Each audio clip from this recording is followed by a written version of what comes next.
Baik, selamat siang Bapak. Iya, selamat siang juga, Ica.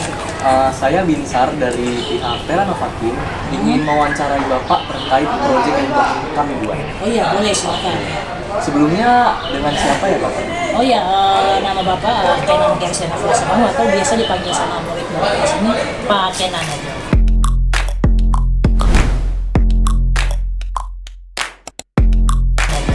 Oh, baik Bapak Kenan. Baik, sebelumnya selamat siang Kakak. Siang. Saya Binsar dari Teranovakin izin mewawancarai Anda terkait proyek yang telah kami buat. Oh, oke. Sebelumnya dengan siapa Anda? Oke, sebelumnya izin memperkenalkan diri terlebih dahulu. Saya Muhammad Kresno Wijokusumo, bisa dipanggil Kak Kresno. Saya sebagai kepala bidang 4, yaitu pembinaan prestasi akademik sesuai minat dan bakat siswa. Untuk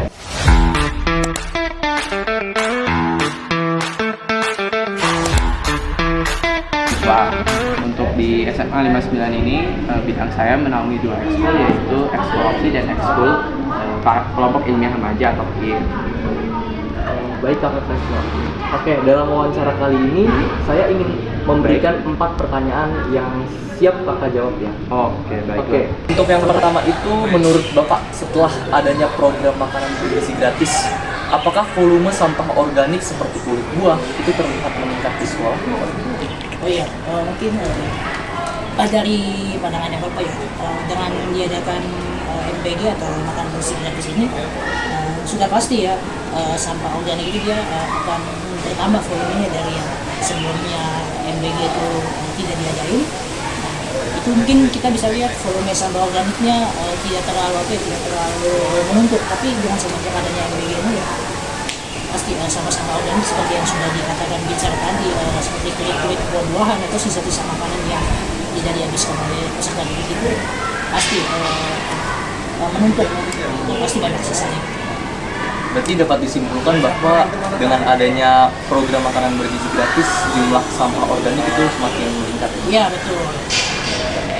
Pertanyaan yang pertama, menurut Anda setelah adanya program makanan bergizi gratis, apakah volume sampah organik seperti kulit buah itu terlihat meningkat di sekolah?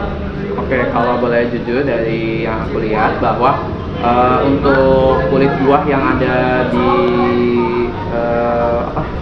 makanan bergizi gratis itu tuh menurutku tuh sampahnya itu jadinya tuh kayaknya lebih banyak ya daripada sebelumnya ya. Apalagi mayoritas untuk buah yang dapat itu kan adalah buah jeruk atau pisang.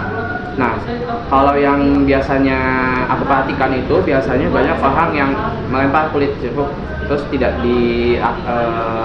tidak dimasukkan lagi ke tempat sampah ataupun kayak hanya dibiarkan aja gitu, jadi berserakan. Terus kulit pisang apalagi itu juga terkadang kan buat mainan jahilnya anak-anak ya. Jadi kalau menurut aku tuh kayaknya nggak etis banget kalau misalkan limbah itu tuh jatuhnya jadi buat mainan yang padahal itu juga kan bisa dipakai buat yang lain gitu atau dibuang.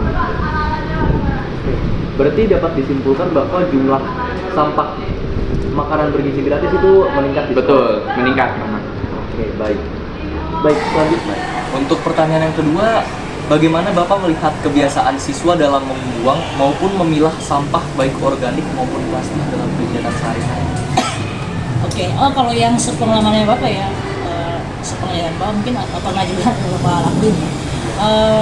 Pengelompokan jenis sampah itu mungkin bagi sebagian orang yang sudah tahu ya tata caranya seperti apa, mungkin mereka bisa membedakan mana sampah yang organik, mana sampah yang anorganik, mana yang sampah bisa diolah dan mana juga sampah yang tidak bisa diolah dalam tempat. Itu pemahaman akan jenis-jenis sampah itu tidak semua orang bisa menerapkan pemisahan sampah seperti itu. Makanya kita lihat di lingkungan sekitar kita masih banyak banget sampah-sampah yang sudah digambar, sudah dikasih simbol-simbol khusus itu dia masih bercampuran dengan jenis-jenis sampah lain. Makanya itu pun yang bisa membuat pengelola sampah maupun pengelola limbah-limbah itu juga pasti mereka kerjanya jadi lebih banyak juga untuk memilah. Baik, selanjutnya pertanyaan kedua, bagaimana Anda melihat kebiasaan siswa dalam membuang maupun memilah sampah baik organik maupun plastik dalam sehari-hari? Kalau yang aku lihat sendiri sih saat ini realistisnya itu tuh kadang ada orang yang dia tidak memilah sampah. Jadi maksudnya maksud aku tuh gini, jadi di organik justru yang kita temukan sampah plastik, tapi justru kalau di yang anorganik itu justru yang mayoritas itu yang organik, jadi itu kayak berceceran gitu. Terus juga terkadang tuh ya seperti yang tadi aku bilang tadi tuh suka di berceceran kemana-mana, terus ataupun juga dibiarkan aja sampah plastik maupun sampah organik ya. Jadi menurutku kemampuan untuk memilah sampah di sini tuh masih dibilang harus diperbaiki lagi sih. Baik. Oke. Baik. Untuk pertanyaan yang ketiga, Bapak, apakah Bapak merasa proyek Ecovision atau pembuatan ekoenzim, kompos dan pemanfaatan botol plastik sebagai pot dapat menjadi solusi yang efektif untuk mengurangi sampah di sekolah ini, Pak? Oke, kita berbicara soal ekoenzim ya. Pada beberapa waktu sebelumnya juga Bapak kita hampir melakukan penelitian mengenai ekoenzim ini, dan yang Bapak rasa juga pemanfaatan limbah untuk produk ekoenzim ini dia juga sangat bermanfaat ya. Selain mungkin mengurangi jumlah limbah yang ada di lingkungan, kita juga bisa melakukan suatu inovasi yang juga mungkin bisa dicontoh oleh masyarakat sekitarnya, dengan demikian mungkin teknik pengelolaan sampah atau pengelolaan limbah-limbah baik organik maupun anorganik yang ada di lingkungan sekitar ini, masyarakat jadi memiliki pemahaman, ternyata dari sampah-sampah yang kita buang sehari-hari itu dia bisa dimanfaatkan menjadi suatu produk yang diteliti oleh teman-teman di sini, yaitu inovasi dalam produk ekoenzim. Inovasi. Berarti dengan adanya proyek Ecovision ini justru dapat mengurangi sampah di sekolahnya. Iya, betul sekali, dan itu juga pasti sangat berpengaruh ya, penyebaran limbah. Baik, untuk pertanyaan yang ketiga, apakah Anda merasa proyek Ecovision atau pembuatan ekoenzim, kompos, dan pemanfaatan botol plastik sebagai pot itu dapat menjadi solusi yang efektif untuk mengurangi sampah di sekolah? Kalau menurut aku sih itu lumayan efektif. Bahkan kalau lebih bagusnya sih bisa aku bilang sangat efektif. Kenapa? Karena kalau misalkan kita ngolah jadi ekoenzim, maksud saya mengubah limbah organik jadi ekoenzim ataupun jadi kompos, ini kan kita bisa lihat ya, ini bisa dipakai buat tanaman, bisa buat menimbulkan tanah, juga bisa juga merawat tumbuhan gitu. Terus juga kalau untuk mengubah botol plastik jadi pot ya, itu menurutku juga bagus, karena kan kreativitas kita juga terasa. Misalkan mau digambar kucing, gambar batik ataupun apapun itu dengan cat, menurutku itu juga bisa mengasah kreativitas dan juga mengembangkan. Mungkin ada yang berbakat melukis, itu juga bisa dilatihnya melalui menghias-hias kayak di pot yang dari botol plastik itu gitu. Oke, berarti dengan adanya proyek Ecovision ini tidak berpengaruh buruk bagi sekolah ini? Iya, betul. Oke, baik. Untuk pertanyaan yang terakhir, kira-kira apa harapan Bapak ke depannya terkait proyek yang telah kami lakukan saat ini? Harapannya Bapak ke depannya ya mungkin dari proyek Ecovision yang dilakukan sama teman-teman di sini bisa bisa memberikan pengaruh atau bahkan bisa menarik minat juga dari peserta didik yang lain, karena dengan adanya proyek-proyek yang mungkin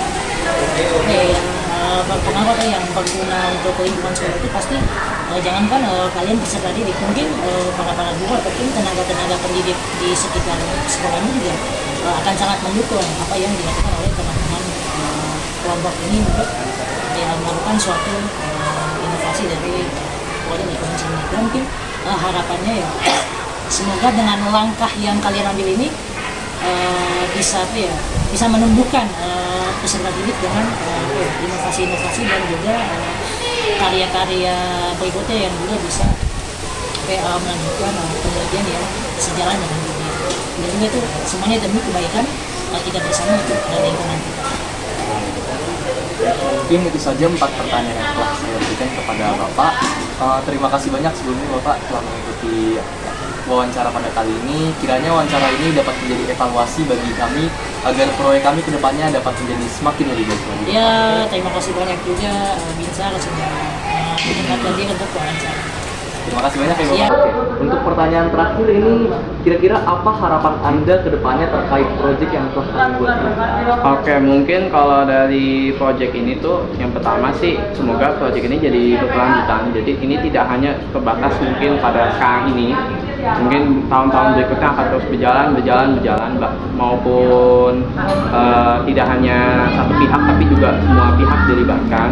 Itu yang pertama. Jadi aku sangat mengharapkan kegiatan ini tuh berkelanjutan dan terus continue. Yang kedua itu kalau menurutku saran aja untuk project ini tuh tidak hanya terbatas pada kompos dan juga pupuk, tapi mungkin mulai dicoba sedikit untuk mengolah limbah botol plastik tadi bisa menjadi pot ataupun lebih tepatnya bisa jadi eco-brick atau apapun hal itu gitu. Baik, harapan setelah kami terima. Baik, terima kasih banyak kakak Ya, karena telah terima kasih. mengisi wawancara kali ini. Kiranya wawancara ini dapat menjadi evaluasi bagi kami sebagai Ranovatim agar proyek kami kedepannya semakin baik. Terima kasih banyak. Terima kasih kembali.